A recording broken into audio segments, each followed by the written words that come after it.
Week 5 preview. Let's get it.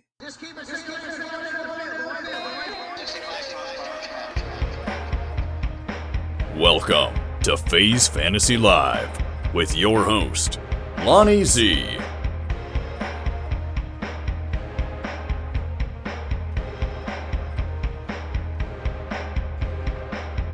What's going on, everybody? Welcome to the show.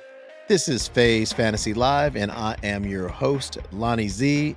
And as usual, along with me is Jake HANSEN. What's up, Jake? How are you, man? I'm doing good. What's up, Lonnie? Hey, man, we are just here. Week 5 is upon us, and we're going to be breaking down some of these games.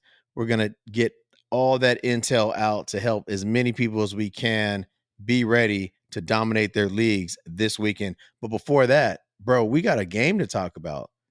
Last night was a surprising game. Actually, it was a very entertaining game. When we first discussed talking about this game, we were both like, do we have to talk about this game? You know, but it actually turned out to be a real exciting game. The Bears got off the schneid. They got the dub. Fields looked probably the best he's looked all year. Those boys, like we were talking about, Sweat and Young were on him, and he was, eluding them and getting, man, he looked like Houdini on a couple of plays there where he got out of the pocket and ran and stopped and, threw the ball. But the story there was DJ Moore. DJ goes off for 230 yards and 3 touchdowns. He was phenomenal.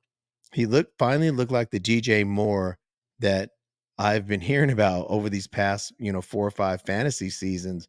Everyone's always talking about DJ Moore, DJ Moore, DJ Moore. And he really did a good job last night and carried that team to victory. What was your take on that game, bro? Yeah, if you listen to us on our preview on Thursday, I was a little hard on Chicago. I'll eat a little bit of crow, but there it is. There, I'll take it. I'll take it. I mean, just when coming in with the Commanders, they've been playing. They played Philly tough, and they got beat good by Bills, but they haven't been having too many bad games. And I know me and Lonnie's been talking about, Brian Robinson Jr. just like almost there, almost there. You know what?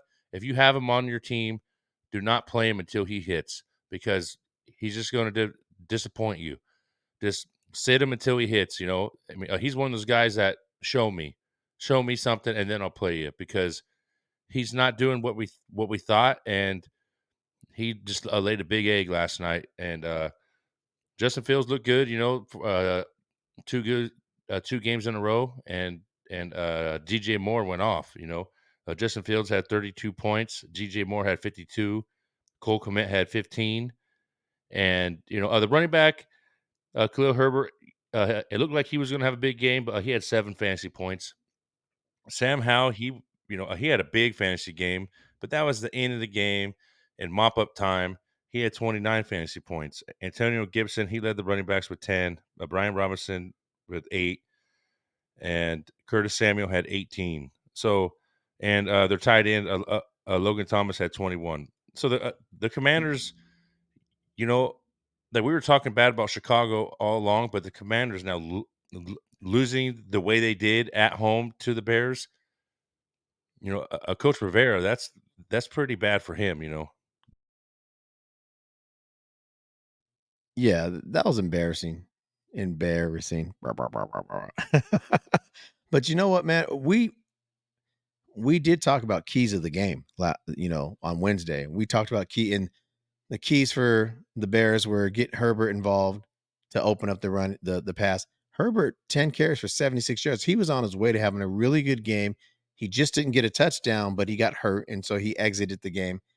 And then the other key, I said that they needed to get Brian Robinson going on the other end, and they needed to get Terry McLaurin going. Remember, we were talking about those two guys, and we thought Brian Robinson would have a big game. He lays an egg, doesn't have a good game at all. They never got Terry McLaurin involved. McLaurin got 4 catches on 5 targets, and it looked reversed. It looked like the defense for the Bears was the tougher defense, and the Bears defense played excellent last night. Hats off to them. Eberflus, Flus, he lives to fight another game, I guess, and so does his little sidekick Getsky. And I'm glad for them though, man, because losing 14 in a row coming into that game, that's really disgraceful for the Bear fans out there. And they have such a great Bear, fan base. And I'm just happy that they got a win, and hopefully they can turn things around. That's the Justin Fields that we started seeing last year when he was a fantasy, a real fantasy player. Um, and so moving forward with Justin Fields, if you have him on your roster, you have to start just playing him until he shows you he can't play no more or he needs to be sat. I think that he's starting to move himself right in that top tier quarterback conversation again. But we knew that if he was running, and he didn't even run a lot. Justin Fields, 13 carries for 57 yards, but it's when he's running and how he's running. And he looked a lot better in that pocket. He's moving around a little bit more. Remember, we talked about Sweat and Young making him move. And if they did that, that can play into his hands and make him have a better game. So they got it done. The Bears are now 1-4, and the Commanders are 2-3. Yeah, tune in next week, because Justin Fields is still going to be a good fantasy play. The team itself, maybe they might not win, but the next 3 weeks, he has a good fantasy play for the next 3 weeks. Exactly. I know he has the Vikings on the horizon. That's the next game, and quarterbacks do well against the Vikings. All right, well, let's get into this weekend's games. This is the first week of the buys, and so we're a couple games short, which is kind of cool. But the first game on the slate is the Jaguars and the Bills. Now, the Jaguars and the Bills, they play in London. And that's kind of crazy that I guess the Jaguars must have just stayed there, right? And didn't come Yeah, they home. must have. So they must have Yeah, stayed they there. must have. Um, they got a win last week, and now they have the Bills coming in. I think that it's an advantage for the Jaguars by staying there, and they may have an advantage over the Bills because of that, because they've been there for 2 weeks now. But when you just break this game down, a couple things jump out at me. The Jaguars always play the Bills tough. They do. Last year, I believe they beat them, and no one saw that coming. And so it should be a tough game. But the Bills are just, I think they're on some different stuff right now. We're talking about they're taking receipts, like they've been slighted, like they want a revenge game against Cincinnati, but there's no reason for that other than Cincinnati going and beating them in the playoffs at home in that snow game. But Cincinnati didn't do anything. That one, Monday night game it wasn't their fault that the game got canceled. You know what I'm Right. saying? So, but they are playing with the chip on their shoulder. Josh Allen looking good this year. He's looked good all year, but he won people some of their tournaments last weekend, him and Diggs. He has 1,048 yards with 9 touchdowns and 4 interceptions. So he's looking good. James Cook, like we said, is looking good. 296 yards rushing this year. He finally got his touchdown.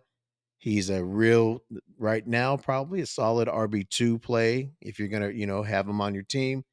And then Diggs is being Diggs, 31 receptions so far this year, 399 yards with 4 touchdowns. And that one touchdown, man, that he just made them look silly on that sideline when he caught the ball, broke a couple of tackles, and just took off. Bro, that was sweet, bro. That was sweet. So in this game, and then you have Trevor Lawrence, who's really not looking that great, only thrown 4 touchdowns for 943 yards. ETN's been a disappointment, 260 yards rushing with only 1 touchdown. But Christian Kirk has emerged as the number one when all the hype was about Ridley. So for this game, I think that it's really important for Jacksonville if they're going to, have an opportunity to win this game. They're going to have to get ETN going and Calvin Ridley going. Those two guys are going to have to get going. And then on the flip side, I think Buffalo just keeps doing what they're doing. I do expect a big game though out of Dalton Kincaid this week. I believe the Jaguars are like 27th. They're somewhere around there against the position against tight end. And Kincaid has not found the end zone yet. but he's consistently getting the targets. And so I think Kincaid could have a really nice game Sunday. What is your take on this game? Yeah, eh, I'm looking at it right now, and it says the Bills are a home team. Pretty much, Jacksonville is the home team here. This is Right. their pretty much this is their home game, and them staying, they've been there for what, almost 2 weeks. Yeah, that's big. That's big time big. Um, it's hard for me to say that the Bills are going to lose this game, but Jacksonville, they have to start clicking. I mean, they have to start looking like the team that they were last year at the end of the year. Right now they haven't looked too solid. Like you're saying, Etienne Jr. He's just been getting a little bit. He's not tearing it up. He's not going crazy, but he's scoring some points. He's averaging 12.2 fantasy points a game on FanDuel. Mhm. He's pretty much the highest scoring fantasy player on Jacksonville right now. So Trevor Lawrence, I mean, other than the quarterback position, that's always going to score higher. But Calvin Ridley, he's averaging 10. Christian Kirk is averaging 10. But I think for the last 3 games, Christian Kirk has been the best player on the field for Jacksonville. He's been I the best agree. player. So um, I think this game is just going to be a tough game, like you said. Jacksonville always plays the Bills tough. Um, if Josh Allen and a company come out and keep playing the way they've been, then Jacksonville's going to have a bad day. They really are. So I think Josh Allen's going to come out and kill it again. He's going to get his points. And Stephon Diggs, yeah, he went off last week. He did some crazy. He went off, and those guys are starting to click. Yeah. The Bills, I think Stephon Diggs, he's averaging 19 points a game right now for fantasy wise. Josh Allen is averaging 23. James Cook 13. Gabe Davis is averaging 11, and so I mean that's pretty big for those guys. So for fantasy, but for right now because they're playing at 6:30, there's not really a lot of tournaments on FanDuel to play those guys, but if you have them on your redraft leagues, play them, for sure. But I think the Bills are going to take this game, though. I don't think it's going to be too crazy. I think it's going to be like 24-20, 24-21 Bills. Yeah, I got you. I'm with you on that. I agree. I think the Bills will win this game. Couple of notable injuries. Greg Rousseau, their edge rusher, is out for the Bills, which it can be kind of big. He's a big part of that defense. And it looks like Von Miller still hasn't returned from the pup list, and we don't know when he's going to be back. And on the other side, there's no real major injuries. I know it says that Zay Jones is questionable, so He was he's a little limited. bang. Yeah, Yeah, he was so limited today in practice. so I'm not sure if he's going to play. He probably will, but yeah. So there's no major injuries to really report on that game. Let's get on to the next game now. This game is going to be very exciting. Well, at least in these cities, it's going to be very exciting. New England and New Orleans, the Saints and the Patriots. All right. So, what's your take on this game? I'll go ahead and let you lead on this game. What do you think about this game? Patriots Saints, huh? I think Derek Carr is still banged up. Like you could tell with last week with Chris Olave. I think he had what, one fantasy point we talked about. I think it was really low. Yeah. So New England, Bill Belichick, he still had something, and he's going to come out and he's going to do everything in his power for his defense to stop the Saints. We all say New England might be washed and all that. Mac Jones looked really bad, and honestly, I could see it being like a 13-10 game. Like I'm not saying it's going to be Hmm. a Yeah. big old slobbergroster and all that, but it's going to be a low scoring game. I mean, if you're taking a parlay, take the under because this is going to be a New England.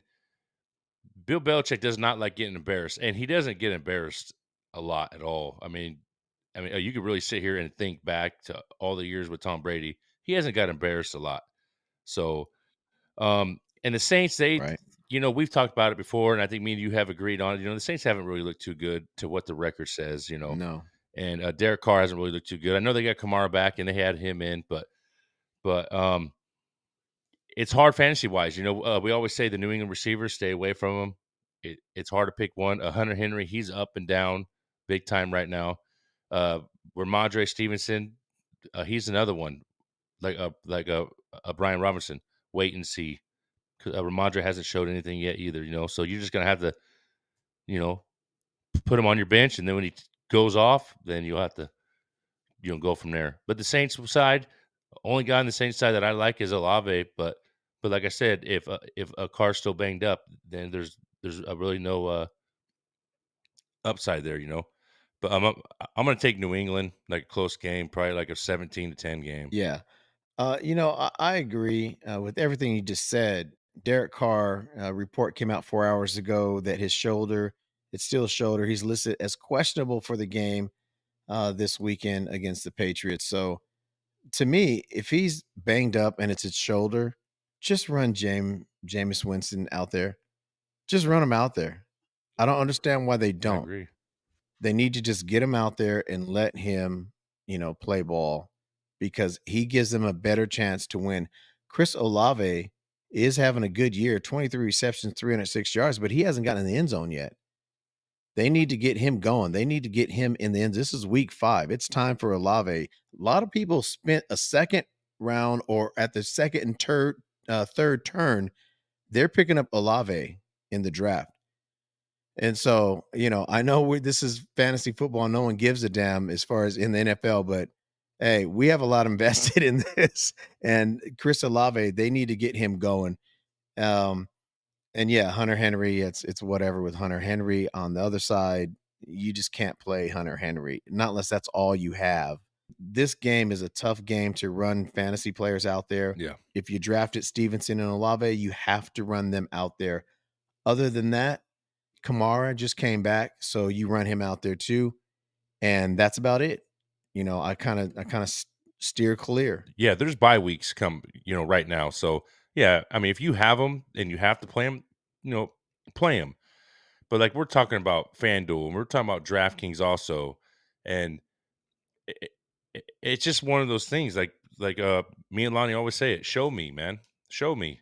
Olave, he's there. He shows us. There's some issues with some injuries, Yeah, but about with Ramondre Stevenson, show me, and, and then I'll play you.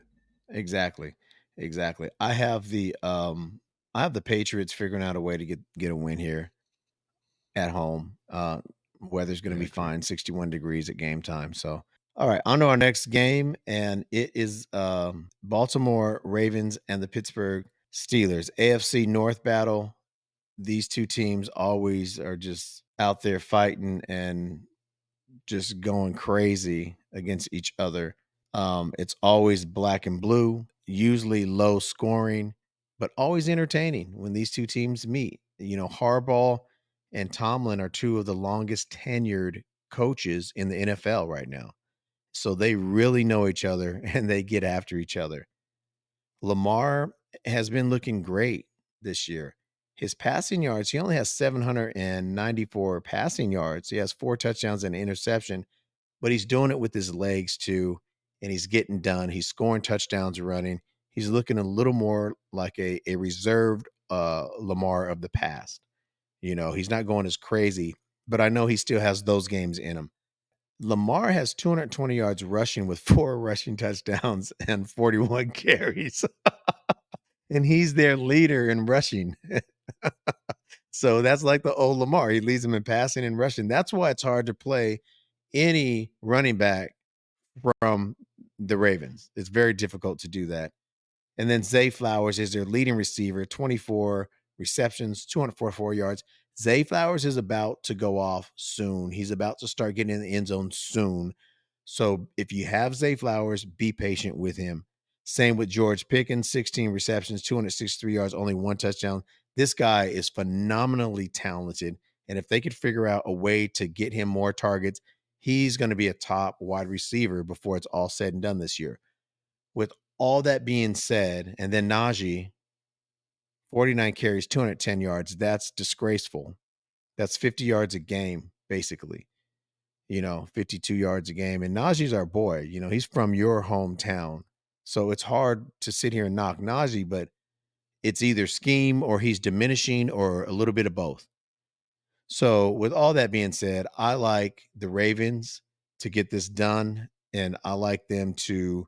Um, I think it's going to be a close game, but I like the Ravens on the road to come out 4-1. What's your take? Yeah, I think Pittsburgh's gonna have a tough time against Baltimore this week. I really do. You know, if you listen to us, you know how we feel about Pittsburgh. Not really playing as other record shows. I like Pickens a lot. I don't think Pickens is gonna. I don't think he's gonna blow up like this week against Baltimore. Like I think it's gonna be a bad day for Pittsburgh. Houston gave him a bad day. I think Baltimore is too. Because then you have their tight end, Fairmouth. He's out, so that's another big key to Pickett. And Pickett has not looked good at all. He hasn't looked good. He's come back from an injury, and he's struggling. And Najee, he hasn't looked good at all. And what we said on our waiver wire pickups, like we're talking about Jalen Warren, about trades and stuff. Just keep watching Jalen Warren getting more touches, just more and more and more. Najee's only averaging 6 points a game on FanDuel. Pickett 11, Pickens 10. I think it's going to be a tough day for Pittsburgh. I really do. Now the Ravens, I think Lamar is going to just go crazy. I think it's going to be a good day for Lamar. He's averaging 21 fantasy points. I just see a big day for Lamar. Like I'm excited for Lamar this week. I think he's going to go. I think he's going to go. CJ Stroud just tore Pittsburgh back last week. Just Lamar, hopefully he gets some more passing yards. But like Alani said, he's leading the team in rushing yards. Mark Andrew, he's averaging 13. Gus Edwards, 7, and Zay Flowers 9. So I can see Zay Flowers and Lamar and Andrews having a big game this weekend. And I'm going to pick the Ravens. Yeah, I got you. I'm with you on that. Ravens get the win here. Our next game on the slate is Titans and Colts. Very interesting game. They're in the same division and they always play each other tough. And the news is Taylor playing or is he not going to play? Well, he practiced full participant today. Thought we would know something solid by today. I haven't gotten an alert as of the time that we're recording this, and this is Friday night at about 5 o'clock Mountain Time. And so I still haven't heard if he's actually playing or if he's not playing 100% for sure. That all being said, we have to act like he's not going to play, even though I think he is going to play. But we've always said you can't run a running back against this Titans defense because they are tough. If you have Zach Moss on your team, or if Taylor does get, is he's able to play and he does play and you have him on your team, you're going to play him just because he's Jonathan Taylor and you want to start him from day one till he makes you not put him out there anymore. That's how I would approach it. And actually I own Jonathan Taylor. And so that's how I am approaching it. And that's how I would advise to approach it. The real thing here is Anthony Richardson, bro. This dude is not playing. This rookie is trying to take over this league. I like Anthony Richardson. 3 touchdowns, 479 yards passing, 3 touchdowns, 1 INT. But we all know he does it with his legs. And then Zach Moss has been great since he's come in, 280 yards with the touchdown, but he's really looked good. Michael Pittman is their leading receiver, 26 receptions, 245 yards, and a touchdown.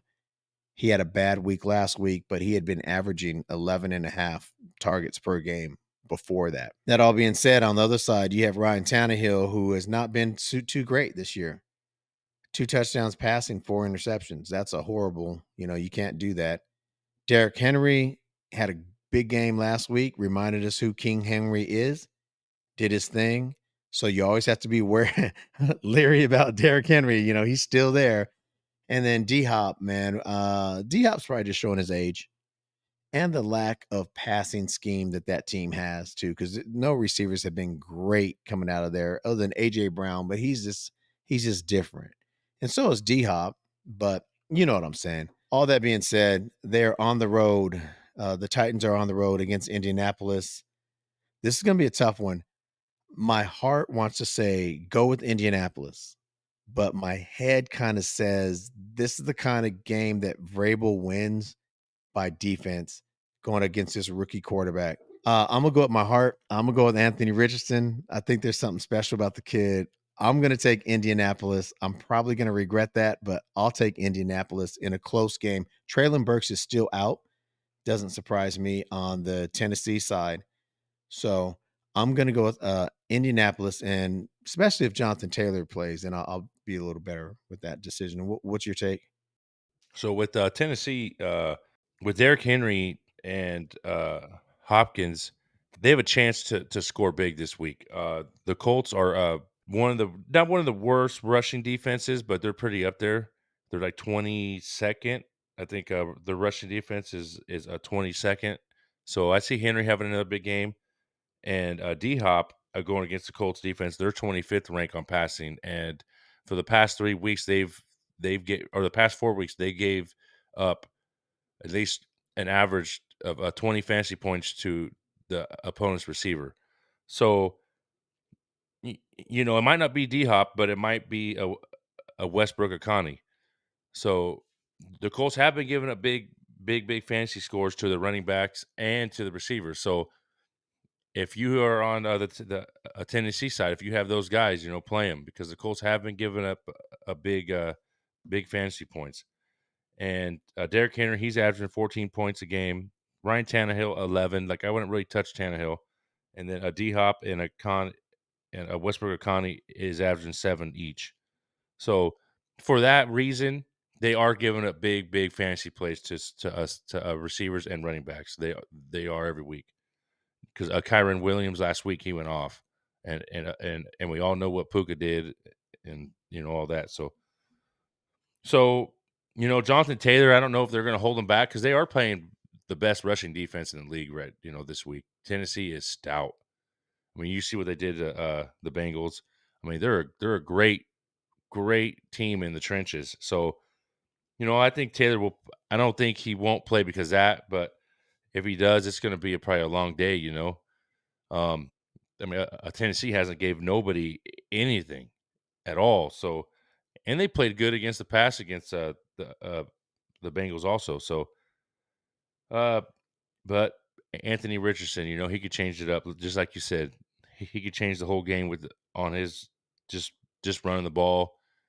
So if he disrupts Tennessee, then yeah, if Jonathan Taylor plays, yeah, he could have some yards. He could have a big game. So that kid could do a lot. Anthony Richardson has been shown as a lot in only a small sample time. So Anthony Richardson is averaging 23 points a game. Michael Pittman Jr. 11, Zach Moss 16, and Joshua Downs 6. So if they mix it up with Taylor and Moss, and then Richardson go, I mean, I'm leaning towards the Colts too. I'm going to take the Colts also to win this game. That's interesting. I swear I thought you were going to go the other way, but yeah. No, just playing at home. Just playing at home. I think, like you're saying. I mean, I I don't think it's going to be a high scoring game either. I don't see a high scoring game. I think it'll be a big fantasy day for Tennessee, for those guys, and I think it will be on the Colts side too. Receiving wise and for Anthony Richardson, but I just see the Colts win that game. They almost beat the Rams, and they're at home, so I think they're going to squeeze one out against Tennessee. It seems like Tennessee right now is every other game. They look good, then they don't. Then they look good, and they don't. So All right, on to the next game. Houston and Atlanta. Houston, Atlanta, man. CJ Stroud. Everyone knows how we feel about CJ Stroud. We've been on him since like week 2. We've been telling people he made 2 of my waiver wire videos already because if you haven't picked him up and if he's still available in your league, gotta go get CJ Stroud. Only reason I haven't taken him in either one of my leagues is because my quarterbacks are, Hurts and Richardson, Fields and Richardson. So I don't have room for CJ Stroud, but man, this kid is Very, very good. 6 touchdowns, 1,212 yards. 1,212 yards, 6 touchdowns, no interceptions. He's a rookie. Crazy, crazy. He's doing a great job. Couple of really good receivers in Nico Collins and Tank Dell. Nico leads the team with 428 yards, receiving 3 touchdowns. And Damian Pierce only has 181 yards and 1 touchdown.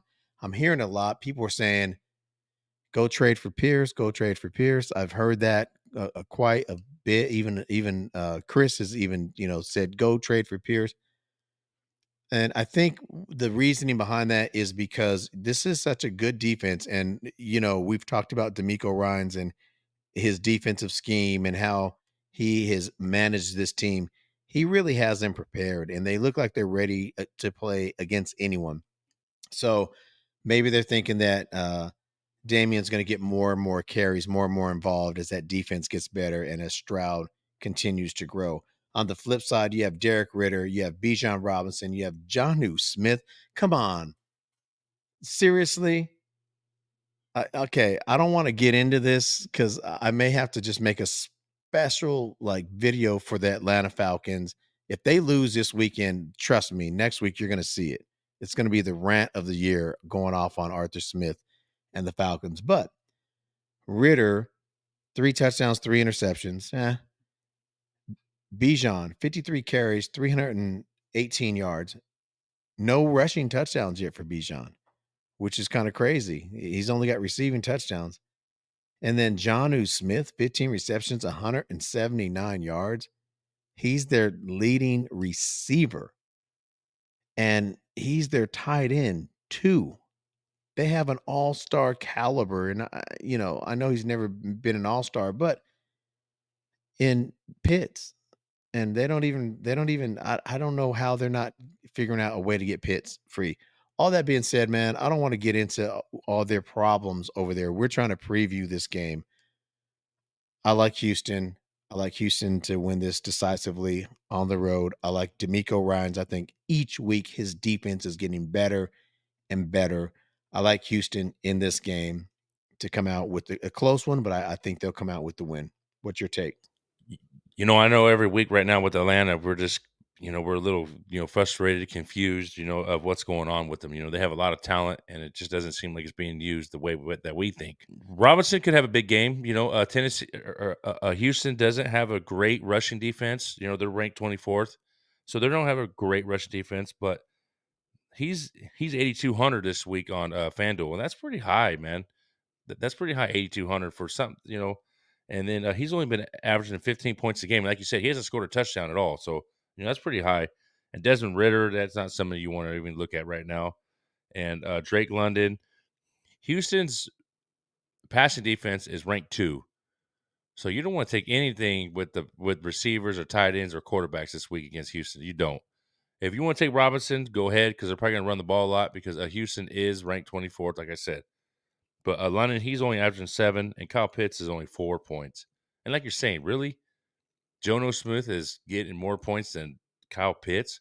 That dude could do a lot, man. Like I watch him run routes. I watch him when he catches the ball. That guy is a great player, man. And I don't get like these coaches. They draft these guys. I know he got drafted a couple years ago, but they draft these guys, and then you don't even use their talent. You don't use their talent at all. I know you have Desmond Ritter, but I mean, you got to do something. I mean, something's got to give there. With Arthur Smith, I just don't understand. With that.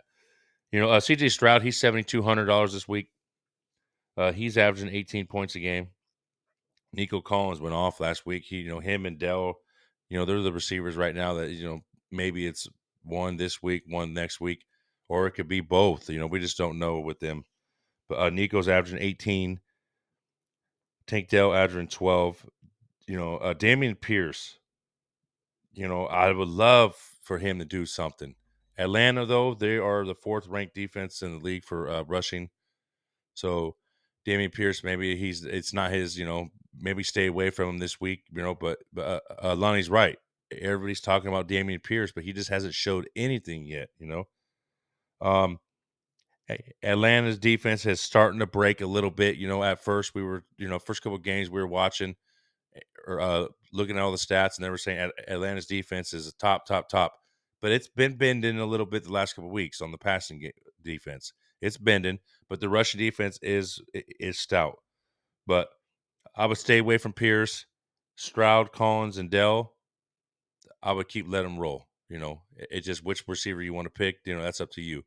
I say Houston's going to win this game. Yeah, I'm with you. I like Houston in that game. On to the next game. It's the Bryce Young led Carolina Panthers against the Detroit Lions. Look, Carolina's 0-4. They need a win. We just had a game, and I said, I don't remember the last time I seen an 0-5 team. Well, I think I'm getting ready to see an 0-5 team because I don't see any scenario that Carolina goes into Detroit and comes out with the dub. So Jared Goff has been playing great, over 1,000 yards passing, 6 touchdowns, 3 INTs. David Montgomery, man, he's just a touchdown machine. Only 68 carries, 262 yards, but 5 touchdowns, and he's getting everything. He's getting all the goal line stuff. Jameer Gibbs is like, what is he? What are they waiting for him to learn the offense? I don't. That's not the case, but they're not running him out there at all. I mean, not giving him a big role. I mean, he's playing, but he's just not getting a big role. And then St. Brown's kind of banged up, but I don't see him on this injury report. I thought that he had been popped up on the injury report. He's not on the report now, so you have to assume he's just going to go. 331 yards with 2 touchdowns, and he hasn't even had a monster game yet. And they just got Jameson Williams back, but I think that someone said that he popped up on the injured list, and I don't see him there either. So I don't know. Maybe I'm just getting bad intel, but I don't see him on there. Maybe a report came out earlier. I thought I saw him earlier, but he's not. So they're only getting better. And I haven't even talked about Laporta, who right now in ESPN leagues is tight end 2. So they're loaded. Detroit's loaded. And I just can't see Bryce Young, Miles Sanders, 158 total rushing yards with 1 touchdown. That's deplorable. This is week 5. Adam Thielen has been the only ray of sunshine for them, 287 yards with 2 touchdowns. He's been good. We talked about Terrace Marshall Jr. But they're just not ready yet. They're just not ready. I like Detroit. I like Detroit to dominate in this one. I don't even think it's going to be close. I'll take Detroit at home. Fantasy wise, it's a tough game if you have anybody from Carolina. Adam Thielen, he's probably the go-to guy if you have him. But Detroit's defense is ranked 16 on the pass, and Miles Sanders, I don't think he should be a play this week at all, or Chuba Hubbard. Detroit's running defense is ranked 5th right now, and it's in Detroit.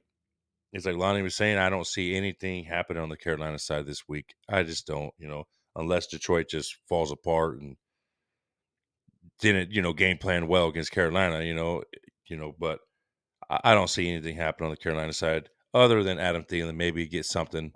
But if you had him, if you have him, play him. But I don't see anything crazy. On the Detroit side, so it says that Amon St. Brown, he is doubtful. He did not practice today, so I have a thing saying that he is doubtful. Montgomery's healthy. If you have Montgomery, play him. They're playing the 30th ranked rushing defense in Carolina. And Gibbs, they say he's questionable. He practiced all week and then he was out today. So with the hamstring. If St. Brown doesn't play, you have Josh Reynolds, you have Jameson Williams. They had the questionable tag on Jameson Williams, but they're not saying nothing. He practiced today, so there's nothing. Like Lonnie said, there's nothing there to saying that he's not going to play. David Montgomery is averaging 19 a game. St. Brown, if he plays, he's averaging 14. Goff is averaging 17, and Josh Reynolds is averaging 9. So just keep looking.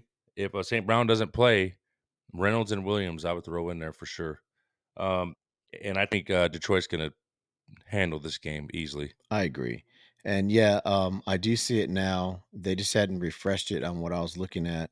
Doubtful for Amon-Ra St. Brown. And then Williams, it says not injury related, but he is he is questionable for Sunday's game. And it could be because this is his first game back, so um yeah. But okay, we both have Detroit in that game, and I think that's a a good call. Next game, New York Giants, Miami Dolphins, two teams going in totally opposite directions. Even with Miami's loss against the Bills, they got to lose sometime. And they played against a real good team on the road. But man, the Giants they're in trouble, bro. The Giants are in trouble. They really, really are. I think this week, Tua Tagovailoa has over 1,300 yards, 9 touchdowns with 3 interceptions. And I know a lot of that was in that one game, but Devin Achan 27 carries, 309 yards, and 4 touchdowns. That sounds like that'd be great if you're playing 4 games. That's great. That's in 2 games, bro.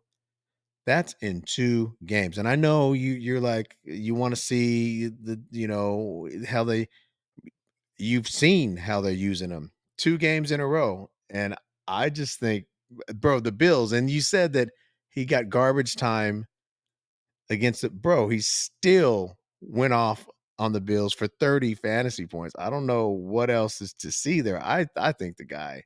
With 5 minutes left to the game, though, he had his 80-yard run with 5 minutes left to the What did you game. just So say? He had an 80-yard run, bro, with 5 with minutes. five It minutes doesn't left to matter. the game. 80 yards is 80 yards, bro. That home run No, power, you're right. quickness, No, and you're right. speed kill. No, This you're right. guy is, but I understand what you're saying too. I get it. I do. I do. But I think, man, you can't ask much more. 2 games with those No, kind of no, no, no, numbers. you're That's right. The kid crazy. has no, he has a lot of talent. No, he has a lot of talent. I'm gonna, I'm not trying to take anything away from him, but I'm saying if it's a one-score game, they haven't, he hasn't played in a one-score game all the way That's through. true. Let's see what he Yeah, does. I agree. He does remind me of like I said, like a Tyreek, but in a running back. You know what I'm saying? But Tyreek reminds me of a running back too.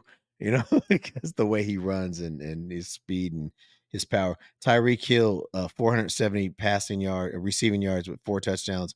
I just think this is a blowout. I don't think there's a trap game here. I don't think any of that stuff. I just think it's a blowout. I don't even need to get into the stat line for the Giants too much. Daniel Jones, 765 yards passing, 2 touchdowns, 6 interceptions. That's their biggest problem.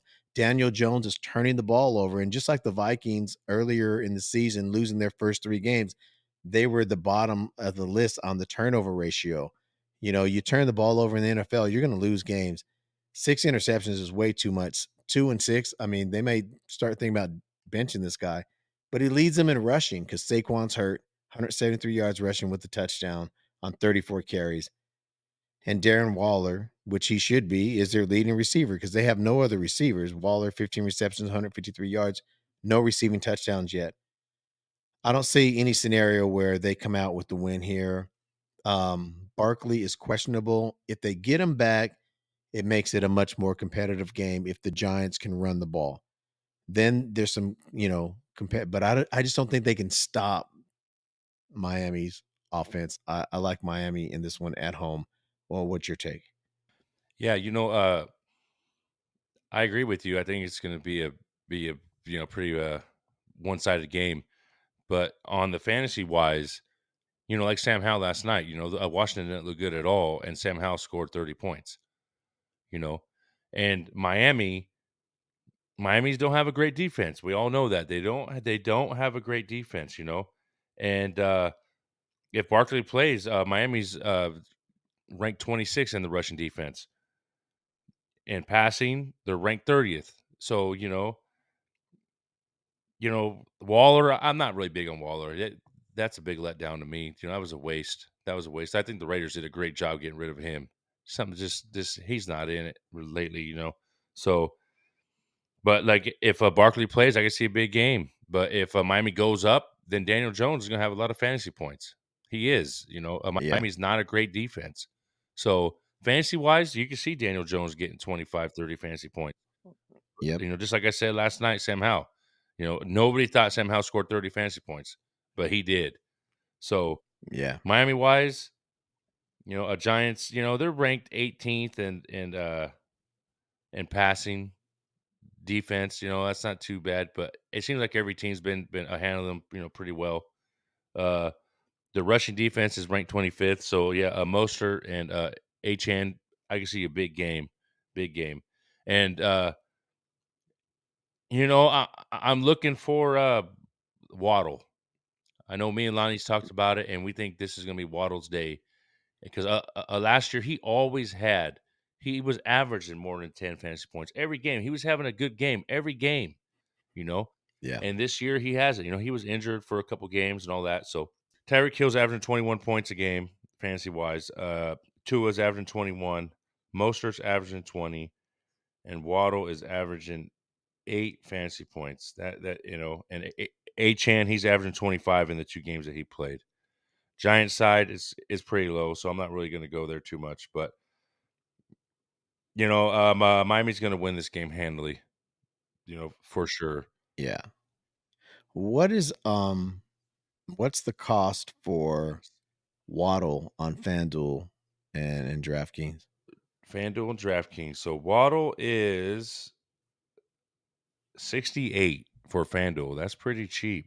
And then That's cheap. DraftKings, he's 75. Yeah, so it's more expensive than DraftKings. That's kind of weird. Usually Yeah, DraftKings is a little less it's expensive. cheaper. Yeah. Yeah, So yeah. I'll give you guys my stone cold lock. If you take on FanDuel, Tua, Tagovailoa, and Waddle, you're starting your team off great. Those 2 guys are going to have a big game.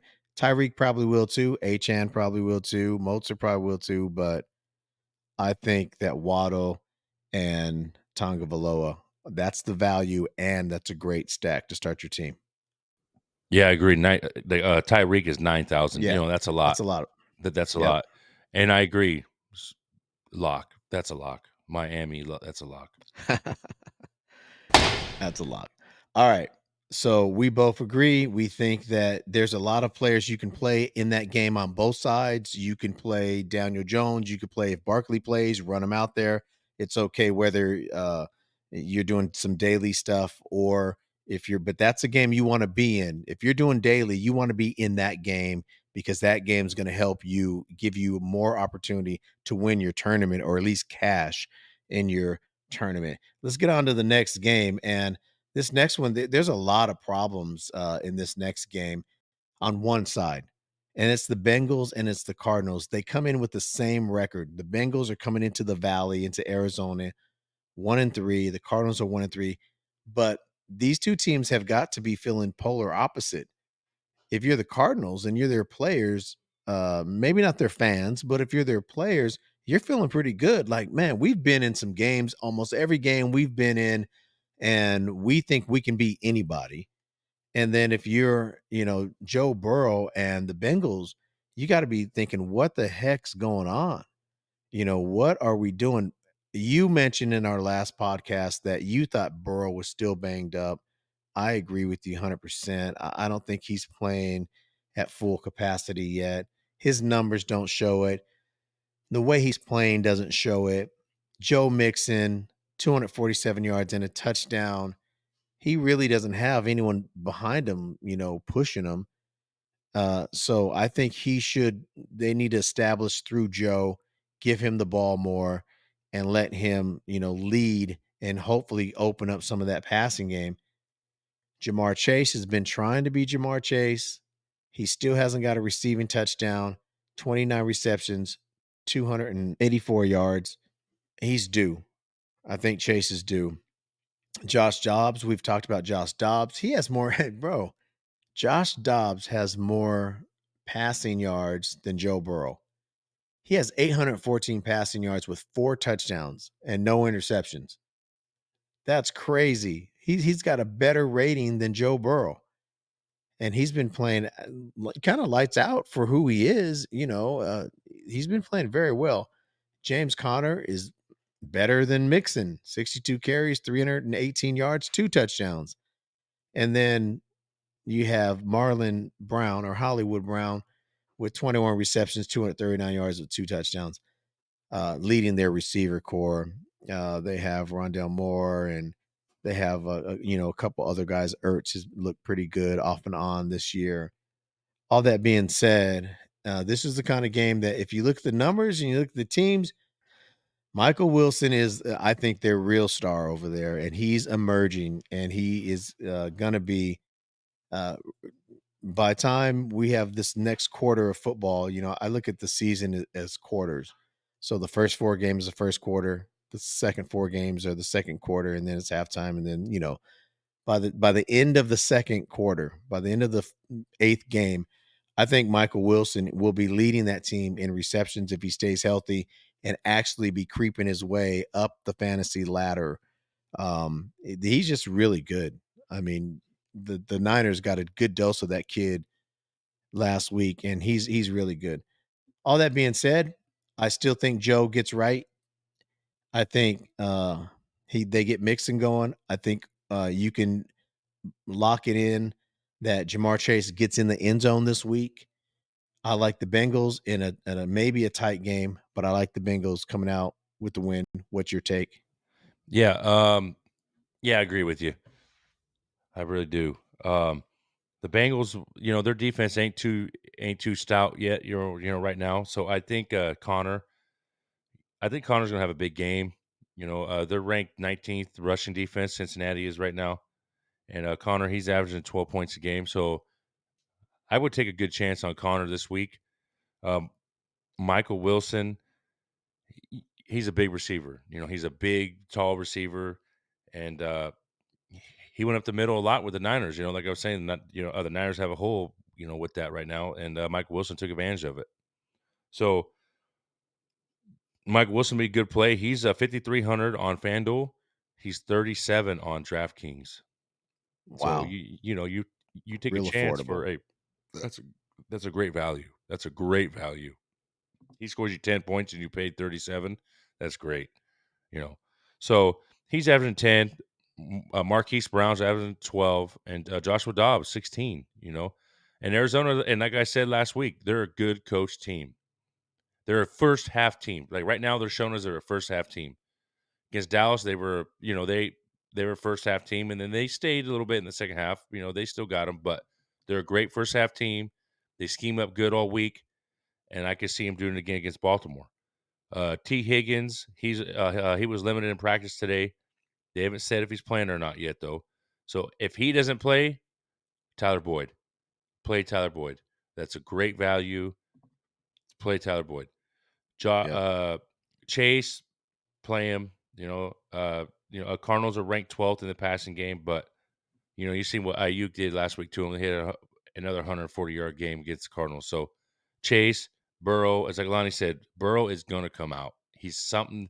It's going to happen one day unless they just sit him for the rest of the year. He's going to have to. Something's got to show. He's going to show up. So if it's this week or next week, but they're playing a 1-3 team, so we're thinking it's this week. So Joe Mixon, I think, is going to have a big game. The Cardinals have the worst rushing defense. They're ranked 31st right now, or w- pretty much the worst. And I Hmm. say Joe Mixon's going to have a big game. So he's averaging 10. Chase is averaging 10. Burrow's averaging 8. So I see a big fantasy day for the Bengals, and I Yeah, see the I Bengals winning agree. this game. I agree with everything you said. And yeah, you're right on the T. Higgins thing. If T doesn't play Boyd, man, that's a great value. So I expect big things from Cincinnati. Next game, Philadelphia. They are undefeated. They're 4-0. They're coming to Los Angeles to play the Rams. The Rams are 2-2, and the Rams are better, I think, than we thought they would be. They're getting a big jolt in Cooper Cup. That's the big story. They're expecting him to play and have his debut. He's still considered IR, but they are expecting him to play. All reports are saying he's going to play. Um, you know, Even with Cooper Cup and with Kieran Williams having a great year, he's a touchdown magnet too. 5 TDs, 246 yards. Puka Nakua has been the story of the NFL. 501 receiving yards and he only has one receiving touchdown, and that was that overtime touchdown last week. 39 receptions. Everyone's worried that when Cup comes back, that's going to diminish. It is going to diminish. I mean, yeah, it's going to some, but the talent is still there. You put him with Cup now, and now Matt Stafford has those two targets. I think that it's really going to be okay. I don't think Nakua is going to lose too much of steam. And I think Cup though is Cup. And if he's healthy, and they're saying he's healthy and he can play, then you have to assume he's healthy and can play, and he's gonna go out there not hobbled, not looking bad. He's gonna go out there looking like Cooper Kupp, and I think he's gonna give the Eagles, who just are porous against, receivers this year. They're not very good against the pass. I think they're gonna give them a lot of problems. I like, Philadelphia in this game, though. I like Jalen Hurts. He has 900 and something yards passing, 5 touchdowns, 3 interceptions, though. DeAndre Swift, 364 yards rushing with 2 touchdowns. Very, very, solid so far this year, and A.J. Brown's just starting to come into it, 414 yards, 2 touchdowns. He had a monster game last week. You put all that together, man, I say, it should be a good game, but talent is gonna win here, and I just like the 4-0 Eagles to keep rolling. They're getting better and better each week. I think they're gonna be 5-0. What's your take? I think this game's going to be a lot closer than we think. I really do, and I know you're not saying that the Eagles are going to just, smoke the Rams. I know you didn't say that, but I think it's going to be a lot closer. I don't know, for some reason Cooper Cup's coming back, and then the coup is there, and we know Cooper Cup, he deserves to get his stuff. I mean, he deserves to get the ball. He deserves to get his rock, and he's one of the best, top 5 receivers in the league when he's healthy. Mhm. So Nakua's gonna have to sit a little bit. I mean, he'll play, but everything that Nakua does that's Cooper Cup's spot. So we'll have to see what happens. Maybe it takes a couple games, but I have just a feeling that this game's gonna be tough for Philly. I think it's gonna be a rough. I don't know why. You know, uh, the Rams passing defense is ranked 12th. The rushing defense is ranked 14th. So I don't, I can see a down game for Swift this week. It's in LA. Hurts been doing this thing. AJ Brown went off last week. Hurts is averaging 21, AJ Brown 17, DeAndre Swift 14 fantasy averaging, and Deontay Smith 12. So, not saying to sit those guys, I mean, you have to play them. I mean, it's going to be a good game. I think it's going to be a mid-high scoring game. I think it's going to be the 20s for both teams. Um, I just, the Rams with Cooper Cup coming back. I mean, they're going to want Cooper to get the ball, right, Lonnie? I mean, they're going to want to Oh, yeah. in that stadium at home. They're going to want that boy to go off. They're going to try so hard. Stafford's going to just. It's. I mean, I wouldn't be surprised if a Cooper Cup has more than 10 receptions. That boy, they're going to give that boy the ball all day, all day. Right. And Kyron Williams, Eagles rushing defense is ranked 1 right now. So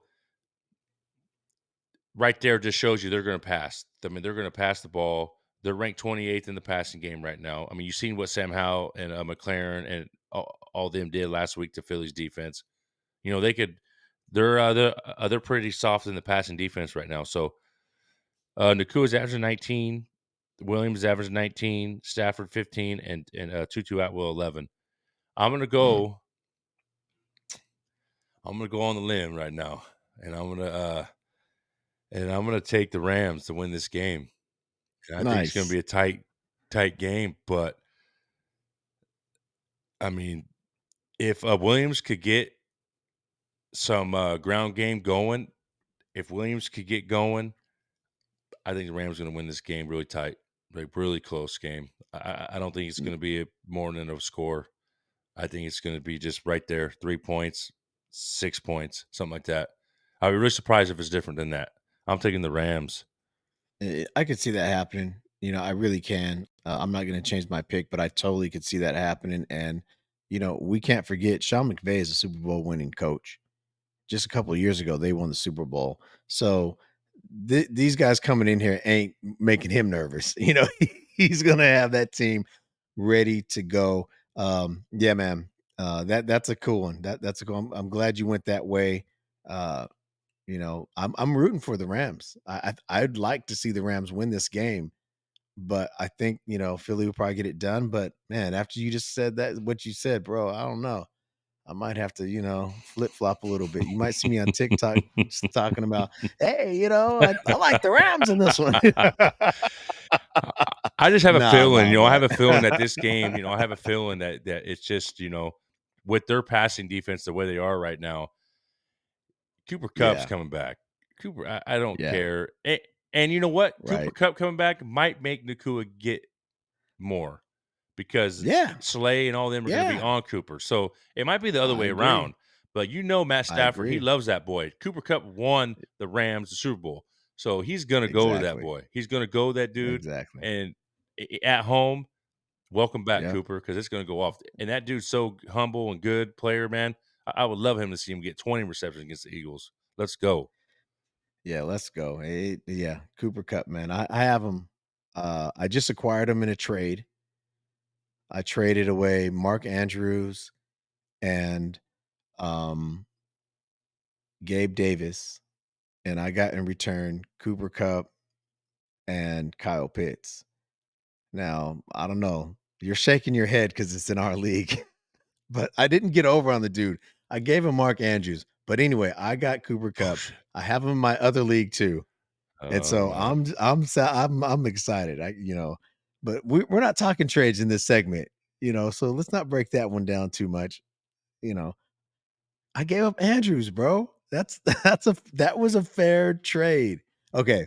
Anyway, this next game, let's get into the next game. Let's get into the next game. The Jets and Broncos. Hey, bro, this game right here could have some fireworks. Remember before the year started, Sean Payton came in and just trashed Nathaniel Hackett. Said it was the worst coaching job he had ever seen, and this is a disgrace. And they were the more horror, just really going in on him, bro. Now Nathaniel Hackett is running the Jets offense. And so the Jets, there's been a plenty of bulletin board material. The Jets are all fired up. They want to go show Peyton what's up.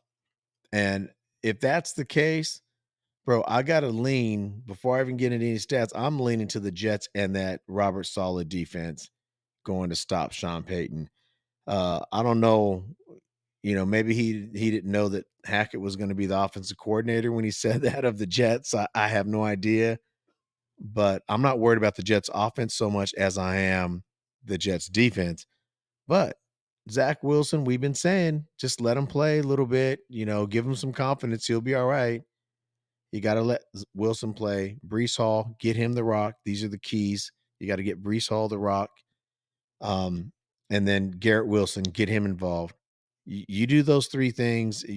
I think the offense of the Jets will start rolling a little bit, especially against this weak Denver defense. On the other side, though, Russell Wilson, man, has already thrown for over 1,000 yards, 9 touchdowns, and only 2 interceptions. Russell, you mentioned him the other day that he's, a good streaming.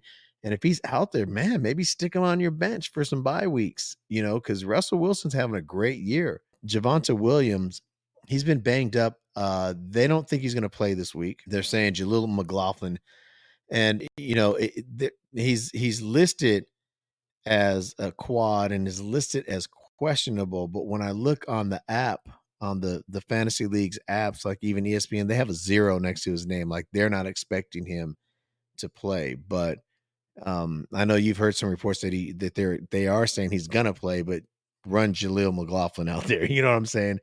So I would probably steer clear of Javante if you could this week. Just don't play him, especially against that defense, And then Marvin Mims Jr. is leading them in receiving yards. He only has 9 receptions, but 242 yards and a touchdown. big play. We've been calling him big play all year. He's a big play. Marvin Mims, big play. I like the Jets in this one. I like them to go in there and punch Peyton in the face, get the win. The Jets need this, but I'm not going to underestimate Sean Payton either. But I just think the Jets, they feel slighted. I feel like they have a little more chip. They feel like they've been poked. I like the Jets to get this done. What's your take? Yeah, Jets defense, show up.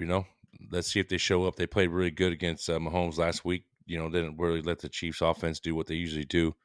Um, their passing defense against the Jets passing defense against the pass is ranked third. The rushing defense is ranked 21st, so it's not that great right now. Javante said he was a full participant, but everything I've been seeing, they're saying play McLaughlin. So I just don't know yet. Wait till Saturday night, Sunday morning. It's one of those things. Just like Lonnie said, we don't know. We don't know. We can't tell you either way. The only thing I'd say is Javante was full participant in practice today. Um, Russell Wilson is averaging 19 fantasy points a game. Courtland Sutton 11, Jerry Judy 7, and Javante 6. Javante hasn't had that game yet, and I don't think it's going to be this week against the Jets. I just don't see it. Um, I think either way, whoever plays running back against the Jets, it's going to be a tough day. Hackett and Saleh, I know Saleh. I know he didn't like the comments what Peyton said about Hackett, and I just wish Aaron Rodgers was on that side because that was his boy. Hackett's on. Is his boy from Green Bay. So if he was playing, that would have been a lot different. I think that's why they scheduled this game. It's just they wanted this game big time. The league. So on the Jets side, you can see Zach Wilson having a big game, man. Just think about Hackett right now. He's gonna put some stuff in there for that boy to try to do something just to beat his old team. Right. It wasn't great. The Broncos have the worst passing defense right now, 32. They are the worst. They are against receivers. They're 26, but against the quarterback, against all the passing, is they're the worst. So Zach Wilson, baby, let's see. Let's see what happens. He's he's 6,700 on FanDuel. Not saying to take him, Yeah, that's pretty but cheap. he's 6,700. If you want to be one of those guys that take that chance and Yeah. say, let's go, let's see, you know. But they're playing the late game, So Dalvin Cook, he's averaging 3. Brees Hall, they said I seen this week that Robert Saleh came out and said that there's no more pitch count for Brees Hall. Brees Hall is going to get the carries, but we'll see. We'll see. With six carries, that's less than a pitch count. Anyway, go ahead. I know. We'll see. I know, but Brees Hall, he's 6,500, and Denver's pretty much ranked 32nd on rushing defense too. So you take some chances this week, man. Brees Hall, Zach Wilson. We'll see. Saleh said, like I said, he's gonna just let that boy run now, Hall run. So I'm gonna. I agree with Lonnie, and I'm gonna take the Jets. I expect Brees to have a big game. I've been trying to get him in a trade for the last 2 Yeah, I weeks agree. in one league, and you have him in our league, so I know you're not giving him up. I already know how you think about him.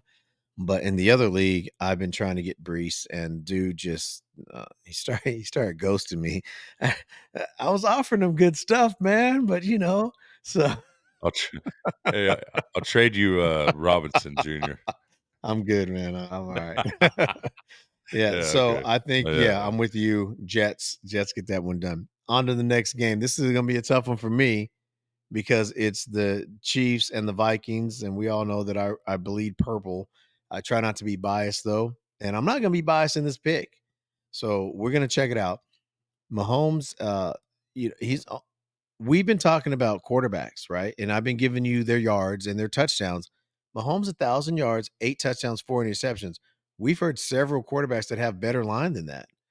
That we've discussed already today.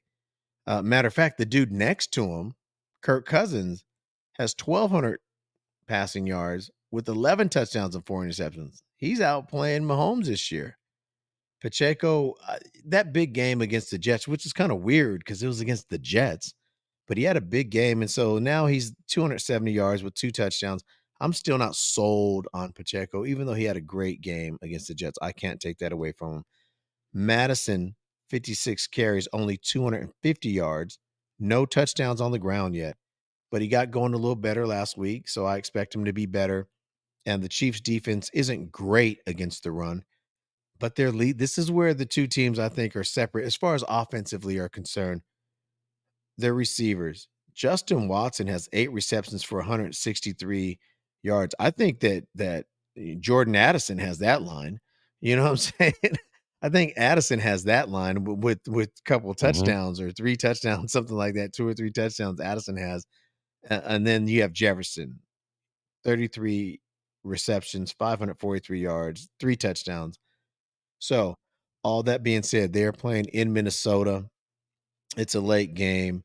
Uh everything's pointing at the Chiefs coming in here and getting a win.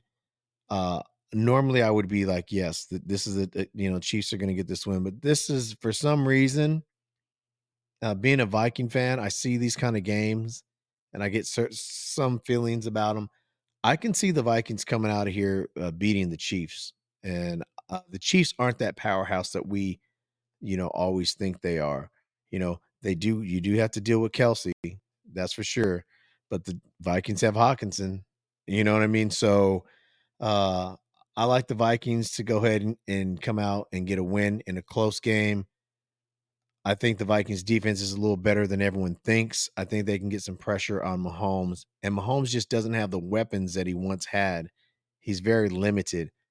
Um, so I think the Vikings, the key is to establish the run, get the ball to Jefferson, Addison, Hawkinson, use their offense, but their defense is really going to have to play lights out to get it done. I think it's a close one.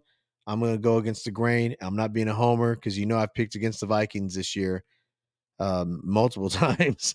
So I like the Vikings in this one. What is your take? Yeah, I think it's gonna be a lot. I think it's gonna be a good game. I really do. The Chiefs are only favored by 3.5, so it's not a big spread. Uh, they have the over under at 52.5 points. Um, I think it's gonna be a lot closer. I really do. The Vikings passing defense. They're ranked 29th, but like Lonnie said, they don't really have the weapons like they did through the years. Tight end, they're ranked 14th against tight ends, and against running backs, they're ranked 11th. I can see Pacheco, getting, last week he had a big game, 100-yard game. I can see Pacheco having a good game. And Mahomes, he's going to probably have his 2, 3 touchdowns again. Kelsey, and like I said, they're not ranked too low on tight ends, but Mahomes is a 20 a game, Kelsey 12, Pacheco 13, and their highest receiver average is 5, and that's Skylar Moore. So yeah, I don't see a blowout at all. I don't. I see a good game, and if the Chiefs could score, and the Vikings could score, and that's the thing. The Chiefs haven't really played anybody that could score, so big points yet, and the Vikings could stay with them. If the Vikings stay with them, just match them every time. If the Chiefs score a field goal, Vikings get a touchdown. I mean, you have a powerful dude with JJ, man. That dude is the best receiver in the league right now. He is the best. The best. Kirk Cousins, you're a top 10 quarterback.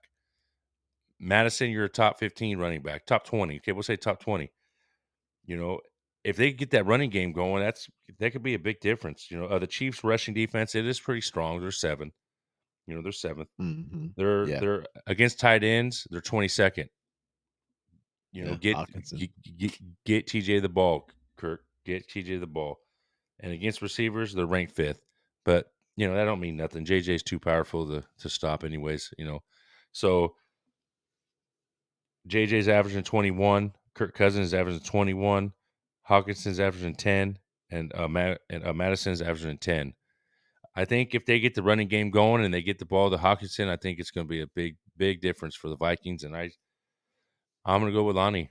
I think Vikings win at home. For everything you broke down, that's why I'm saying that they can hang with this particular Chief team. Maybe last year it's a little different story, but this year I just kind of think the Mhm. Vikings can get this win. On to the next one. It's a game. It's a Sunday night game.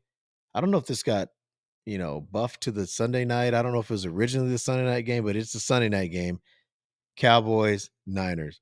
Okay. I wish I had a recorder. Earlier today, we were hanging out with a friend, and he asked a question about Dallas and Purdy, and you had a nice response for him. And I swear I wish I had a camera rolling for that one because that's perfect material. But all that being said, bro, Dallas is coming into California, coming into the Bay to play the 49ers. Now, the 49ers have not played a defense like this year yet. On the flip side, neither has Dallas. So, um, I think this should be a good game. I really do. I think it should be a hard fought game. There's a lot of pride on both sides of the ball here. You have one team that's 3-1, the other team's 4-0. They already just don't like each other. They never have. It goes all the way back to Montana and Clark, Dwight Clark in the back of the end zone, all that, Dion being a Niner, then flipping over and going to the Cowboys. I mean, there's just a lot of history with these two teams. Matt, their color schemes are just, one's gold and red, the other one's silver and blue. You know what I'm saying? I mean, they look good when they're on the field against each other. It feels like playoffs. It always does. I always enjoy when the Cowboys and the Niners mix it up because you're going to get a tough game. The game last time they played in the playoffs was a hard fought, close, low scoring game, and the Niners came out victorious. Some of the questions are Purdy, can he handle a defense like this? He's already proven that he can last year, but I think you can't even think about last year in Purdy. He's gotten better, bro. I think Purdy's only gotten better. Last year, he was still a rookie, just figuring it out, in that playoff game. He's gotten way better. Purdy, 1,000 yards, over 1,000 yards passing, 5 touchdowns, no interceptions, man, which is, pretty cool. You have Dak Prescott, 908 yards passing, 4 touchdowns, one interception. So that's not bad for Dak either. Pollard is a handful. Pollard is a problem. 73 carries, 311 yards, 2 touchdowns. He's a problem because even if you stack the box with 8 guys to stop him, he'll catch it out of the backfield. He presents a problem very similar to the best back in football, which is right to his right here that I'm looking, Christian McCaffrey. 80 carries, 459 yards, 6 touchdowns, touchdown magnet. He scores from all over the damn place, catching, running, throwing the ball. I mean, this guy just does everything. Then you have CeeDee Lamb, the leading receiver for the Cowboys, 23 receptions, 309 yards, and a touchdown. CeeDee kind of got pissed off at Dak last week. He wants the ball more. He wants it a little bit more.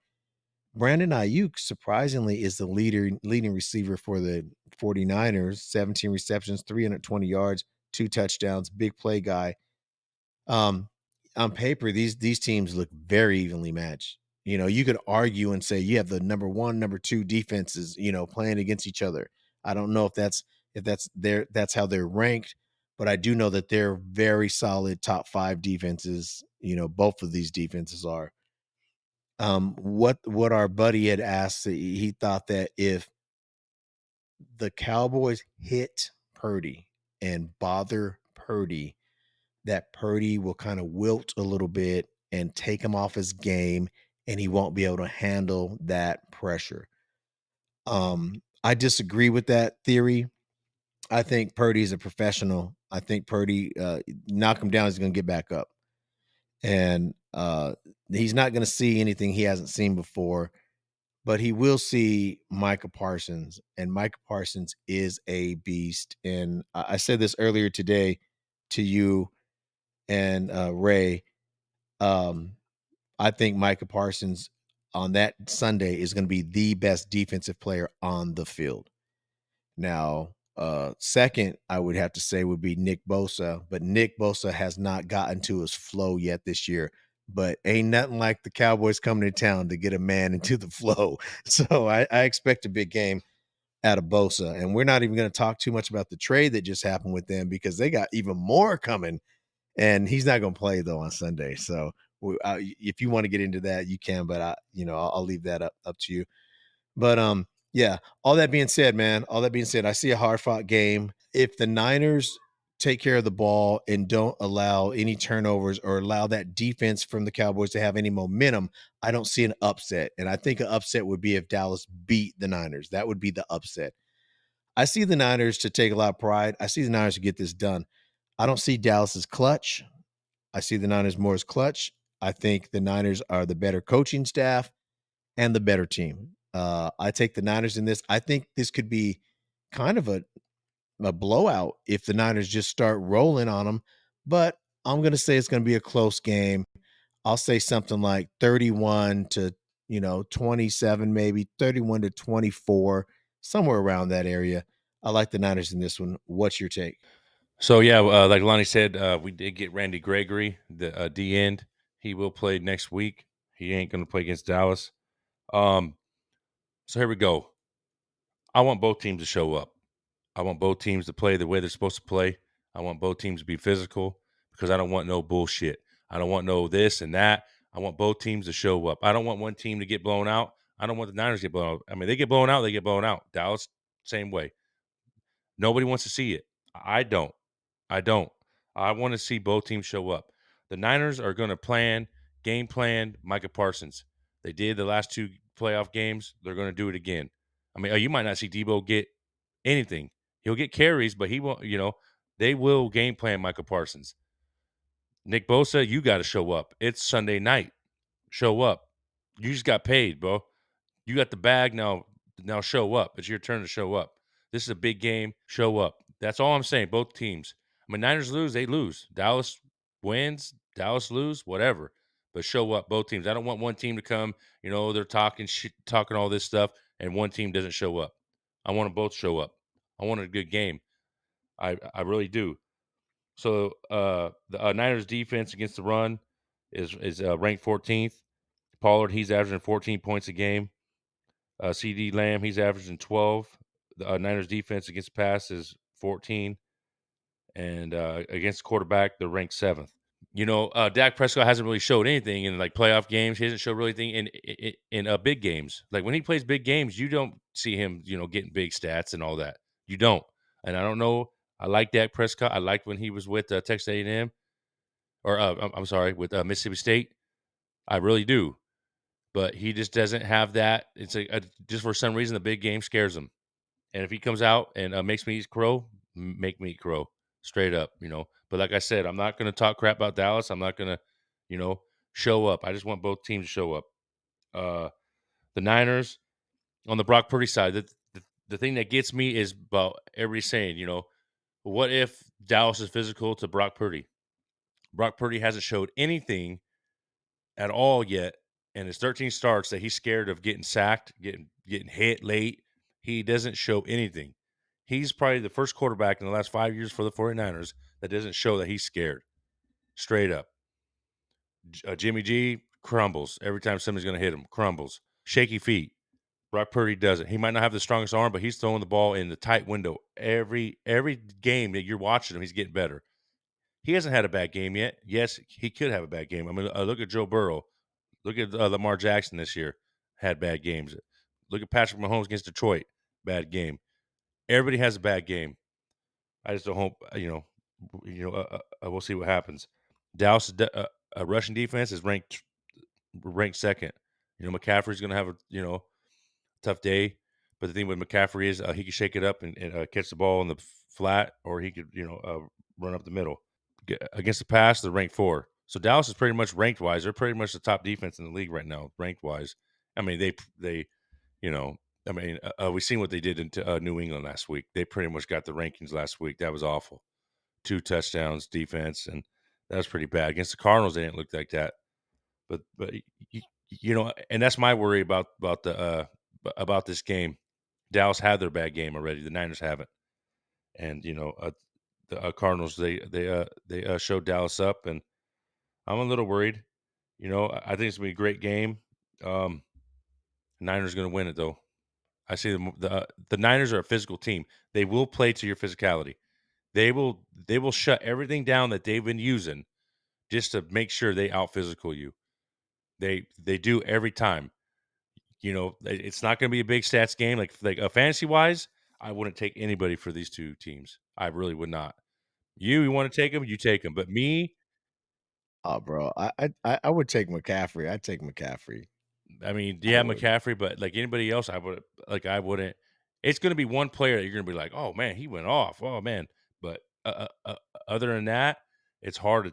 Yeah, you got to play McCaffrey. if You have him, but like other than that, I don't see a big fantasy game for anybody. Yeah, I agree. And I'm sure you're talking about DFS and redraft. If you have Pollard, McCaffrey, Lamb, those guys, you're gonna have to play them because you have to.